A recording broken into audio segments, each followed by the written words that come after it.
Coach à domicile, le conseil bien-être de nos experts. Bonjour, je suis Bernadette Dulin. Je suis conseillère pédagogique et écris des méthodes pour enfants, parents et professionnels que je diffuse sur happyparents.com. Je suis l'auteur de « Au secours, mon enfant a des devoirs !» Comment l'aider sans cri, sans pleurs et sans reproche aux éditions Hugo. Ce livre est le fruit de 50 ans d'enseignement et de recherche pédagogique, du CP au brevet.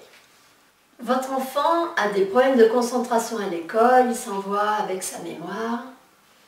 Souvent, mémoire et manque de concentration sont interconnectés. Alors, je vais vous poser un certain nombre de petites questions. Pas pour vous culpabiliser, vraiment, ça ne servira à rien et ce serait vraiment malvenu de ma part, mais juste pour faire des prises de conscience, je dirais pour poser un diagnostic vous-même. Êtes-vous vous-même un modèle de concentration pour lui? Quand vous rentrez le soir du travail, que vous êtes fatigué, êtes-vous tout à lui? À ce propos, pensez à faire un sas. Une journée, c'est lourd. S'occuper des enfants, c'est lourd aussi. Vous avez besoin d'un sas pour vous, pour récupérer. Si vous le faites travailler, êtes-vous tout à lui ou êtes-vous en parallèle sur votre portable à répondre à des messages? Quand vous dînez le soir et que vous posez votre journée, la télé est-elle allumée? Après, il faut aussi regarder ce qui se passe au niveau de ses rythmes. Est-ce qu'il va se coucher régulièrement le soir de bonne heure? Respectez-vous son sommeil, baissez-vous le son quand il est au lit. Est-ce que lorsqu'il joue, vous le laissez jouer tranquillement? Ou avez-vous l'habitude comme ça de l'interrompre, une idée vous arrive par la tête, etc. Vous savez que quand ils jouent, c'est très sérieux pour eux. Ils sont dans le jeu, ils vivent le jeu pour de vrai. Quand vous lui demandez d'arrêter, est-ce que vous lui laissez ce petit sas à son tour pour conclure son jeu, pour construire l'histoire, hein, voilà, il faut qu'il ait une chute, il faut qu'il se finisse ce jeu. Et puis 2 secondes aussi pour ranger avant de venir. Équilibrez-vous ces rythmes personnels et ceux de la famille.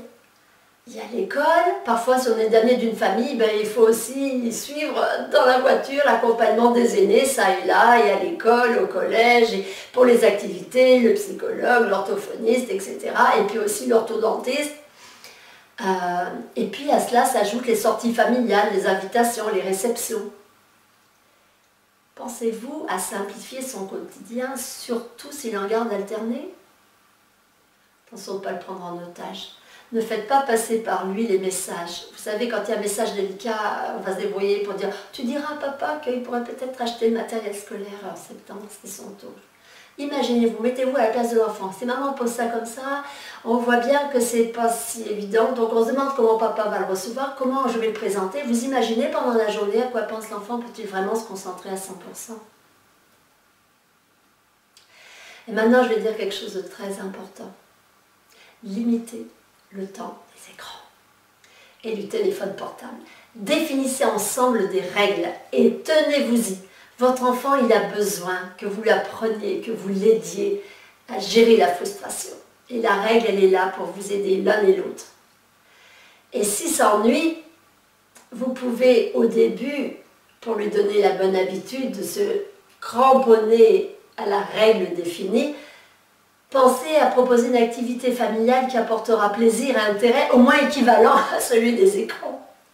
Et puis de temps en temps, laissez aussi la place à rien, il faut qu'ils prennent l'habitude aussi d'avoir du temps, on apprend à méditer. La meilleure méditation est naturelle, un enfant se pose, il est en méditation. En effet, un enfant qui peut se concentrer va être concentré en classe aussi. Et du coup, ces 3 mémoires vont pouvoir s'activer, la visuelle, l'auditive et la kinesthésique. Et forcément, l'apprentissage des leçons sera plus rapide et facilité. Et des exercices, il a bien suivi, saura les faire. Les devoirs prendront peu de temps. Parce que ce n'est pas en ouvrant la porte de la chambre et a fortiori la lumière du bureau que tout d'un coup la compréhension va se faire. Si le temps des devoirs devenait houleux, arrêtez tout de suite. Déléguez. L'enfant qui a du mal à apprendre se désespère. Si vous vous agacez, ses émotions sont verrouillées. Il en déduit qu'il ne peut pas y arriver. Ne laissez pas votre relation en pâtir. Il est votre enfant avant d'être un élève. À bientôt sur le HuffPost.